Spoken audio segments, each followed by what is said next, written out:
Guys आपने ये Google maps use किया है? जीपीएस जिसको कहते हैं। जीपीएस का मतलब होता है ग्लोबल पोजिशनिंग सिस्टम। ये यूएसए के द्वारा डिजाइन किया गया था 1970s 80s में।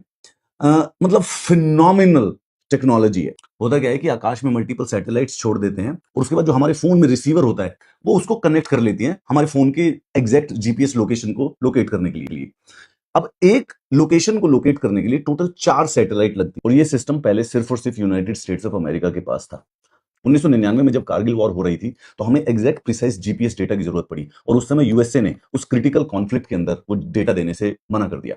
तो भारत को बेसिकली एहसास हुआ कि भाई हमें पता चल गया कि जो ये फॉरेन कंट्रोल्ड जीपीएस है ये हमारे लिए कभी भी एक लाइबिलिटी बन सकता है, कभी भी हमारे लिए एक सिक्योरिटी इशू हो सकता है।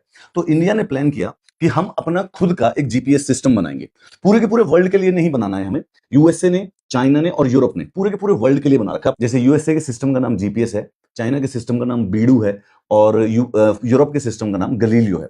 उसी तरीके से इंडिया ने भी अपना खुद का, ताकि हम अपने सब कॉन्टिनेंट के अंदर किसी फॉरेन पावर के ऊपर डिपेंडेंट न रहे, हमने बनाया अपना नाविक। देखिए जैसे यूएसए का जीपीएस है, इसमें टोटल पूरे के पूरे वर्ल्ड को कवर करने के लिए 24 सैटेलाइट की जरूरत होती है, लेकिन उन्होंने 30 से अधिक सैटेलाइट लॉन्च कर रखी है ताकि अगर कभी एक दो खराब भी हो जाए तो इस सिस्टम में कोई प्रॉब्लम ना आए। सिमिलरली चाइना के बीडू, इसमें भी टोटल इसको पूरे वर्ल्ड को कवर करने के लिए 30 सैटेलाइट की जरूरत होती है। उन्होंने भी 35 सैटेलाइट लॉन्च कर रखे ताकि एक दो अगर खराब हो जाए तो बैकअप रहे। ना भारत का जो इंडिया नाविक था वो हम पूरे वर्ल्ड को कवर करना नहीं चाहते थे, हम सिर्फ और सिर्फ इंडिया को, अपना इंडियन सब कॉन्टिनेंट जो है सिर्फ इसको कवर करने के लिए था। इसके लिए हमें मिनिमम 4 सैटेलाइट की नेसेसरी जरूरत है। जब हम फोन में गूगल मैप से हम लोकेशन देखते हैं ना, तो उस लोकेशन को प्रिसाइसली ट्रैक करने के लिए टोटल 4 सैटेलाइट तो उस लोकेशन को ट्रैक करने के लिए टोटल 4 सैटेलाइट की जरूरत पड़ती है।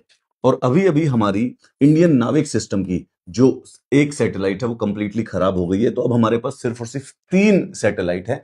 इसका मतलब भारत के पास इस समय जो ये पोजिशनिंग सिस्टम होता है, जीपीएस टाइप का जो सिस्टम है, वो इस समय एग्जिस्ट नहीं करता। इस समय हम यूएसए के ऊपर डिपेंडेंट है।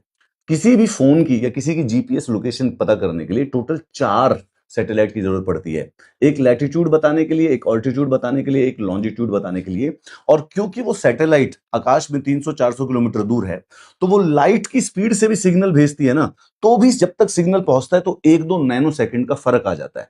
तो वो जो 1-2 नैनो सेकंड का फर्क आ जाता है उसको भी बैलेंस करने के लिए एक चौथी सैटेलाइट लगती है, उस टाइम को करेक्ट करने के लिए। फाइनली अगर हम देखें, ये जो नाविक की सारी सैटेलाइट्स हैं, इसमें से ये सब फेल हो चुकी हैं। सिर्फ ये 3 इस समय IRNSS IB, IRNSS IL and NVS-01